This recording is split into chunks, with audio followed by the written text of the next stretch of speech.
ಪ್ರಿಯ ಸ್ನೇಹಿತರೆ, ನಮಸ್ಕಾರ ಕಣ್ರಿ. ಇಲ್ಲಿ ಕಾಣ್ತಾ ಇದೆಯಲ್ಲ, ಇದು ಟಿಬೆಟನ್ನರು ಉಪಯೋಗಿಸುವ ಬೌದ್ಧ ಧರ್ಮದಲ್ಲಿ ಬಳಸುವ ಒಂದು ಪವಿತ್ರ ಸಾಧನ. ಬೌದ್ಧರು ಪ್ರಾರ್ಥನೆ ಮಾಡಲು, ಮನಸ್ಸನ್ನು ಶಾಂತವಾಗಿಡಲು ಮತ್ತು ತಮ್ಮ ಕರ್ಮಗಳನ್ನೆಲ್ಲ ಕಳೆದು ಪುಣ್ಯ ಸಂಪಾದಿಸಲು ಇದನ್ನು ಬಳಸುತ್ತಾರೆ. ಇದು ಶಾಂತಿ, ಅಹಿಂಸೆ ಮತ್ತು ಧ್ಯಾನದ ಸಂಕೇತ ಕಣ್ರಿ. ಸ್ನೇಹಿತರೆ, ಇದಕ್ಕೆ ನಾವು ಪ್ರೇಯರ್ ವೀಲ್ಸ್, ಪ್ರಾರ್ಥನಾ ಚಕ್ರಗಳು ಅಂತ ಕರಿತೀವಿ. ಇದು ಒಂದು ಸಿಲಿಂಡರ್ ರೂಪದ ಚಕ್ರ ಕಣ್ರಿ. ಇದರ ಒಳಗೆ ಪವಿತ್ರ ಮಂತ್ರಗಳು, ವಿಶೇಷವಾಗಿ ಓಂ ಮಣಿ ಪದ್ಮೆ ಹೋಂ ಎಂಬ ಮಂತ್ರವನ್ನು ಸಾವಿರಾರು ಬಾರಿ ಬರೆದಿರುವ ಕಾಗದ ರೋಲ್ಗಳು ಒಳಗಡೆ ಇರುತ್ತದೆ.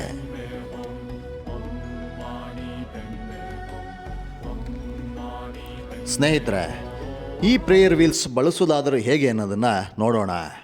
ಈ ಪ್ರೇಯರ್ ವೀಲ್ಸ್, ಇದರ ಚಕ್ರವನ್ನು ನಾವು ಕ್ಲಾಕ್ ವೈಸ್ ಅಂದರೆ ಗಡಿಯಾರದ ದಿಕ್ಕಿನಲ್ಲಿ ತಿರುಗಿಸಬೇಕಂದ್ರೆ, ತಿರುಗಿಸುವ ಸಮಯದಲ್ಲಿ ನಮ್ಮ ಮನಸ್ಸು ಶಾಂತವಾಗಿರಬೇಕು. ಮೌನವಾಗಿ ಮನಸ್ಸಿನಲ್ಲಿ ಮಂತ್ರ ಜಪಿಸುವುದು ತುಂಬ ಶ್ರೇಷ್ಠ ಎಂದು ಹೇಳಲಾಗುತ್ತದೆ. ಈ ಚಕ್ರವನ್ನು ಒಂದೇ ಒಂದು ಬಾರಿ ನಾವು ತಿರುಗಿಸಿದರೆ ಅದರಲ್ಲಿ ಇರುವ ಸಾವಿರಾರು ಮಂತ್ರಗಳನ್ನು ಪಠಿಸಿದಂತೆ ಪುಣ್ಯ ಸಿಗುತ್ತದೆ ಎಂಬ ನಂಬಿಕೆ ಕಣ್ರಿ.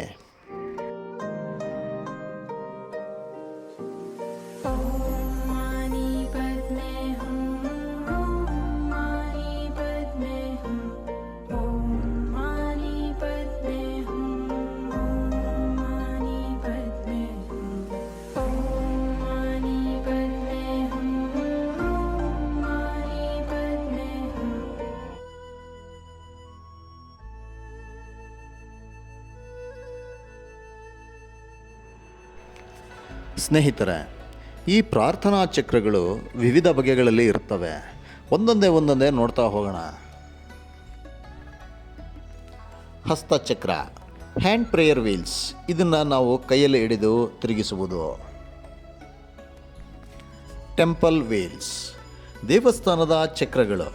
ಇದನ್ನು ದೇವಸ್ಥಾನದ ಒಳಗೆ ಅಥವಾ ಹೊರಗೆ ದೊಡ್ಡ ಚಕ್ರಗಳು ಇರ್ತದೆ. ಜನರು ಇದನ್ನು ನಡೆಯುತ್ತಾ ತಿರುಗಿಸುತ್ತಾರೆ. ವಾಟರ್ ಪ್ರೇಯರ್ ವೀಲ್ಸ್, ಜಲಚಲನ ಚಕ್ರಗಳು ಅಂದರೆ ನೀರಿನ ಹರಿವಿನಿಂದ ಸ್ವಯಂ ತಿರುಗುವ ಚಕ್ರಗಳು. ಅಗ್ನಿ ಚಕ್ರ, ಫೈರ್ ವೀಲ್, ಇದು ಬೆಂಕಿಯ ಉಷ್ಣಾಂಶದಿಂದ ತಿರುಗುವುದು. ಸ್ನೇಹಿತರೆ, ಈ ಚಕ್ರಗಳನ್ನ ನಾವು ಕ್ಲಾಕ್ ವೈಸ್ ಡೈರೆಕ್ಷನ್ನಲ್ಲಿ ಮಾತ್ರ ತಿರುಗಿಸಿದರೆ ಉಪಯೋಗ ಕಣ್ರಿ. ನಮ್ಮ ಪಾಪಕರ್ಮಗಳು ಹೋಗುತ್ತವೆ, ಮನಸ್ಸಿಗೆ ಆಂತರಿಕವಾಗಿ ಶಾಂತಿ ಸಿಗುತ್ತದೆ, ದುಃಖ ನಿವಾರಣೆ ಆಗ್ತದೆ, ಶಾಂತಿ ಮತ್ತು ಕರುಣೆ ಹೆಚ್ಚಾಗ್ತದೆ, ಪುಣ್ಯ ಮತ್ತು ಧ್ಯಾನಾಭ್ಯಾಸಕ್ಕೆ ಸಹಾಯವಾಗ್ತದೆ ಕಣ್ರಿ. ಸ್ನೇಹಿತರೆ, ಇಷ್ಟು ಹೇಳ್ತಾ ನಾನು ಈ ಸಂಚಿಕೆಯನ್ನು ಮುಗಿಸ್ತಾ ಇದ್ದೇನೆ. ಎಲ್ರಿಗೂ ಶಾಂತಿ, ಸಮಾಧಾನ, ನೆಮ್ಮದಿ ಹಾಗೂ ಪುಣ್ಯ ಸಿಗಲೆಂದು ಆಶಿಸುತ್ತೇನೆ. ನಮಸ್ಕಾರ ಕಣ್ರಿ.